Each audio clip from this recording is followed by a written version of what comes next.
حضرت زید بن ارقم رضی اللہ عنہ بیان کرتے ہیں کہ رسول اللہ صلی اللہ علیہ وسلم کے صحابہ رضوان اللہ علیہم نے عرض کیا، یا رسول اللہ صلی اللہ علیہ وسلم، یہ قربانیاں کیا ہیں؟ آپ صلی اللہ علیہ وسلم نے فرمایا، یہ تمہارے باپ ابراہیم کی سنت ہیں۔ انہوں نے عرض کیا، ہمارے لیے ان میں کیا ہے؟ آپ صلی اللہ علیہ وسلم نے فرمایا، ہر بال کے عوض ایک نیکی۔ صحابہ رضوان اللہ علیہم نے عرض کیا، یا رسول اللہ صلی اللہ علیہ وسلم، اور پشم؟ آپ صلی اللہ علیہ وسلم نے فرمایا، پشم کے ہر بال کے عوض ایک نیکی ہے۔ حضرت ابو ہریرہ رضی اللہ عنہ بیان کرتے ہیں کہ رسول اللہ صلی اللہ علیہ وسلم نے فرمایا، جس میں طاقت ہو اور پھر وہ قربانی نہ کرے تو وہ ہماری نماز کی جگہ کے پاس نہ آئے۔ حضرت ابن عباس رضی اللہ عنہ سے روایت ہے، رسول اللہ صلی اللہ علیہ وسلم نے فرمایا، بقر عید کے دن قربانی کا جانور خریدنے کے لیے رقم خرچ کرنا اللہ تعالیٰ کے نزدیک اور چیزوں میں خرچ کرنے سے زیادہ محبوب ہے۔ حضرت علی رضی اللہ عنہ بیان کرتے ہیں کہ میں نے رسول اللہ صلی اللہ علیہ وسلم سے پوچھا، حج اکبر یعنی بڑے حج کا دن کون سا ہے؟ تو آپ صلی اللہ علیہ وسلم نے فرمایا، یوم النحر یعنی قربانی کا دن۔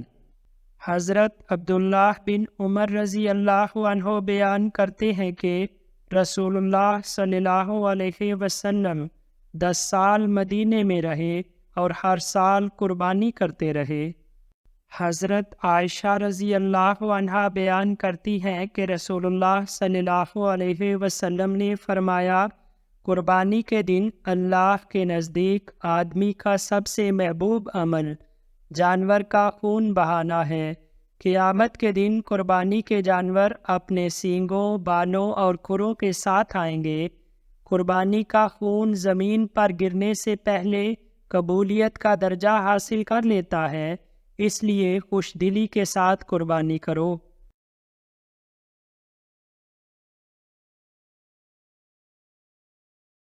حضرت عبداللہ بن عباس رضی اللہ عنہ بیان کرتے ہیں کہ رسول اللہ صلی اللہ علیہ وسلم نے فرمایا، ذی الحجہ کے 10 دنوں کے مقابلے میں دوسرے کوئی ایام ایسے نہیں جن میں نیک عمل اللہ کو ان دنوں سے زیادہ پسند ہوں۔ لوگوں نے عرض کیا، یا رسول اللہ صلی اللہ علیہ وسلم، اللہ کی راہ میں جہاد کرنا بھی نہیں؟ آپ صلی اللہ علیہ وسلم نے فرمایا، اللہ کی راہ میں جہاد کرنا بھی نہیں، سوائے اس مجاہد کے جو اپنی جان اور مال دونوں لے کر اللہ کی راہ میں نکلا، پھر کسی چیز کے ساتھ واپس نہیں آیا۔ حضرت عمر بن خطاب رضی اللہ عنہ سے روایت ہے کہ میں نے رسول اللہ صلی اللہ علیہ وسلم کو ان 2 دنوں میں روزہ رکھنے سے منع فرماتے سنا ہے، عید الفطر کے دن سے، اس لیے کہ یہ تمہارے روزے سے افطار کا دن ہے اور مسلمانوں کی عید ہے، اور عید الاضحیٰ کے دن اس لیے کہ اس دن تم اپنی قربانیوں کا گوشت کھاؤ۔ حضرت براء بن عازب رضی اللہ عنہ بیان کرتے ہیں کہ نبی صلی اللہ علیہ وسلم نے فرمایا، ہم اپنے اس دن میں پہلا کام جو کرتے ہیں وہ یہ ہے کہ ہم نماز عید پڑھتے ہیں، پھر وہاں سے لوٹ کر قربانی کرتے ہیں۔ جس نے ایسا کیا اس نے ہمارے طریقے کے مطابق عمل کیا، اور جس نے نماز عید سے پہلے ذبح کر لیا تو وہ صرف گوشت ہی ہے جو اس نے اپنے گھر والوں کے لیے کیا ہے، اس کا قربانی سے کچھ تعلق نہیں۔ حضرت انس بن مالک رضی اللہ عنہ سے روایت ہے کہ نبی صلی اللہ علیہ وسلم نے فرمایا، جس نے نماز عید سے پہلے قربانی کر لی تو اس نے اپنی ذات کے لیے جانور ذبح کیا، اور جس نے نماز کے بعد قربانی کی اس کی قربانی پوری ہوئی، اس نے مسلمانوں کی سنت کو پا لیا۔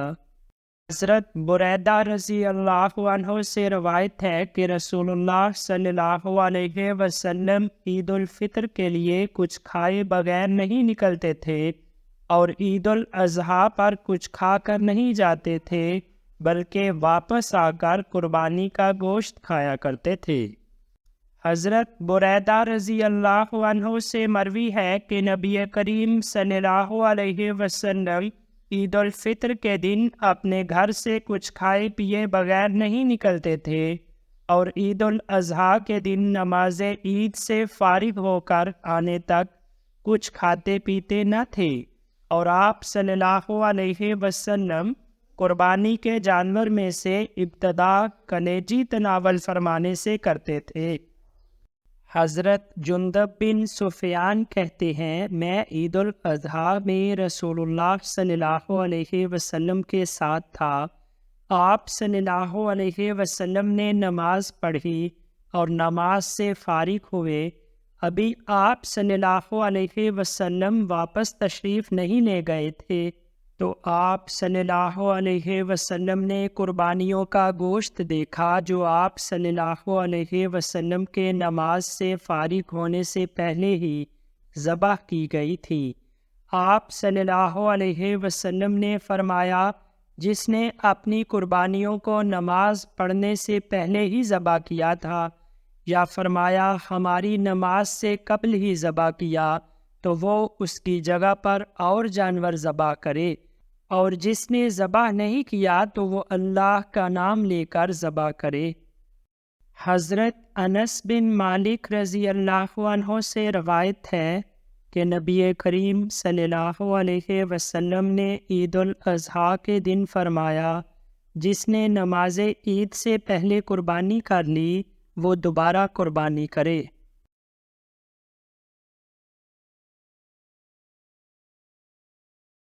حضرت انس رضی اللہ عنہ سے روایت ہے کہ نبی کریم صلی اللہ علیہ وسلم نے 7 قربانی کے اونٹ کھڑے کر کے اپنے ہاتھ سے ذبح فرمائے، اور آپ صلی اللہ علیہ وسلم نے مدینے میں 2 سینگوں والے چتکبرے مینڈے ذبح کیے۔ حضرت ابن عمر رضی اللہ عنہ سے روایت ہے کہ نبی کریم صلی اللہ علیہ وسلم نماز کی جگہ یعنی عیدگاہ پر قربانی کا جانور ذبح کرتے تھے، اور حضرت ابن عمر رضی اللہ عنہ بھی ایسا ہی کرتے تھے۔ حضرت عبداللہ بن عمر رضی اللہ عنہ سے روایت ہے کہ نبی کریم صلی اللہ علیہ وسلم عیدگاہ میں ہی اونٹ کی یا دوسرے جانور کی قربانی کیا کرتے تھے۔ حضرت ثوبان رضی اللہ عنہ سے روایت ہے، وہ کہتے ہیں رسول اللہ صلی اللہ علیہ وسلم نے قربانی دی، پھر فرمایا اے ثوبان، اس بکری کا گوشت ہمارے لیے بناؤ، صاف کرو۔ پھر میں مدینہ آنے تک اس میں سے آپ صلی اللہ علیہ وسلم کو گوشت کھلاتا رہا۔ حضرت انس بن مالک رضی اللہ عنہ بیان کرتے ہیں کہ نبی کریم صلی اللہ علیہ وسلم 2 مینڈوں کی قربانی کیا کرتے تھے، اور میں بھی 2 مینڈوں کی قربانی کرتا ہوں۔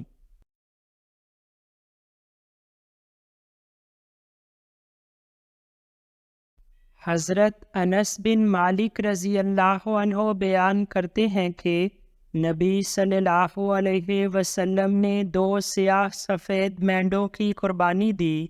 میں نے آپ صلی اللہ علیہ وسلم کو دیکھا کہ آپ صلی اللہ علیہ وسلم نے اپنا پاؤں جانور کے پہلو پر رکھا اور بسم اللہ اللہ اکبر پڑھ کر ان دونوں کو اپنے ہاتھ سے ذبح کیا۔